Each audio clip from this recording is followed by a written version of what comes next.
Why? Because you who called me master, and I who called disciples, you are going to pay the price. But blessed are those who will remain faithful to the very end. My dear people, the life of St. Paul is a life of blessing to the church. This man was so much, as we say, in love with his Mosaic law, with his Jewish faith, that he will give his life for it. And today we see the transfer of that love that he has for the Mosaic law, for the new way of Jesus. And if you want to know the love of this man for the church, just take these 14 letters that he left behind him, and he see the father, the teacher, and the educator of those that he founded and he made them Christians. Many of you say to me, what happened here? We are talking about Saul of Tarsus. All of a sudden you are saying St. Paul. Remember that after he spent 3 years in the Arabia, and there he encountered Christ and received the true revelation of the faith, he went back where he came from, to Tarsus. And we saw the apostle Barnabas. Although he was a good man and filled with the Holy Spirit, the church sent him from Jerusalem to Antioch.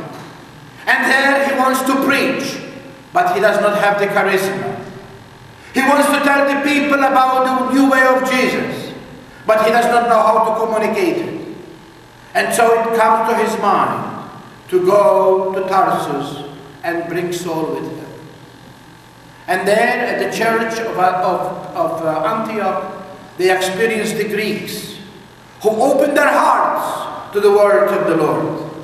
But they cannot accept them in the church, because after all, Paul was not Peter.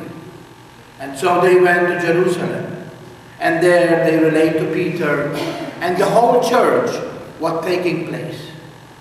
And we know that at the very first council of the church of Jerusalem decided that the converts, that the Gentiles will be welcome, with one condition, that they will abstain for any food offered to idols, and abstain also from immorality. And we know that Peter was the first one to pour the water on the first convert, Gentile. His name was Cornelius Paulus. And because of that, Saul take the name of Paul, because now he is not anymore of the old way, but now he is of the new way of Jesus. That's why his name can come. Who is St. Paul? St. Paul, as I said to you, was the scholar and the teacher of the universal church. If you see his life, was total dedication to God. He not only he founded the church, but when he heard that the church founded by him is astray from the truth, he took on and he write to them through his very scholar, to his very disciple. And we see that he instructed them, and sometimes he even chastised them for the way they are living. The church of Carmel.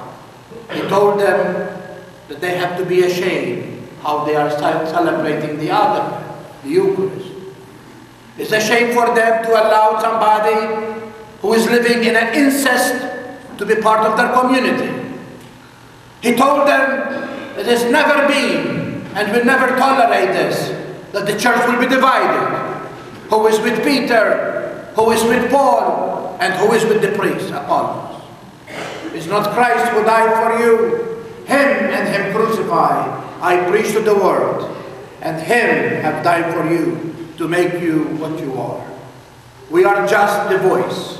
We are just the instrument to bring the message of that one that the Father has sent, Jesus Christ.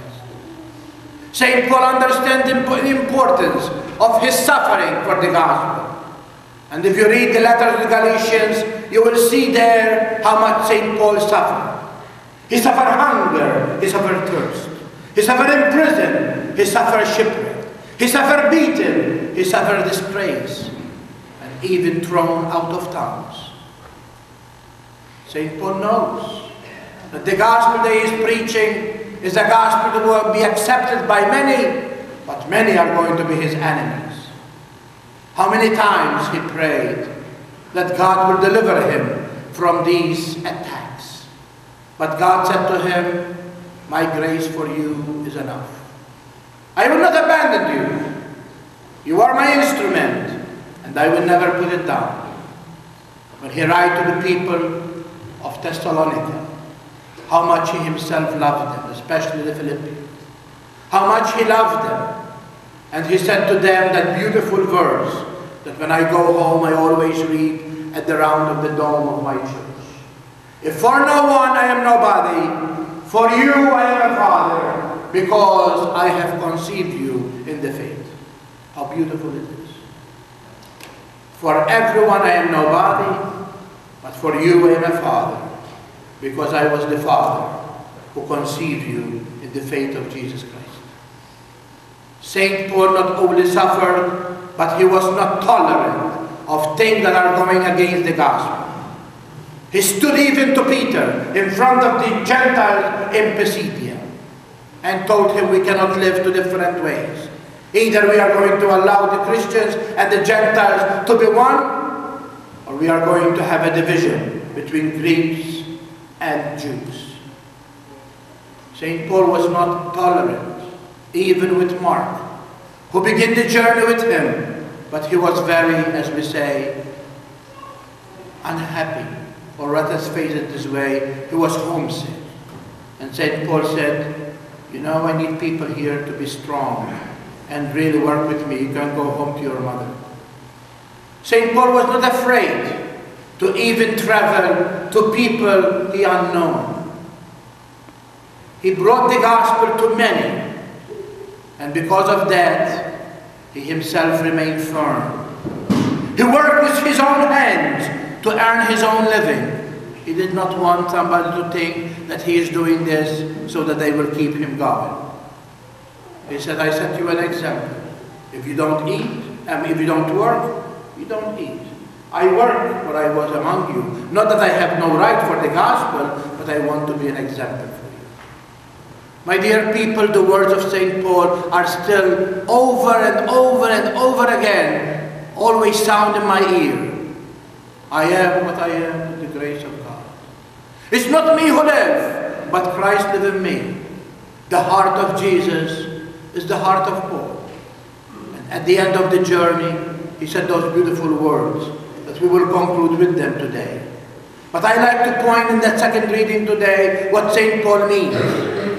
When he says, those who have wives, they begin thinking like they don't have them.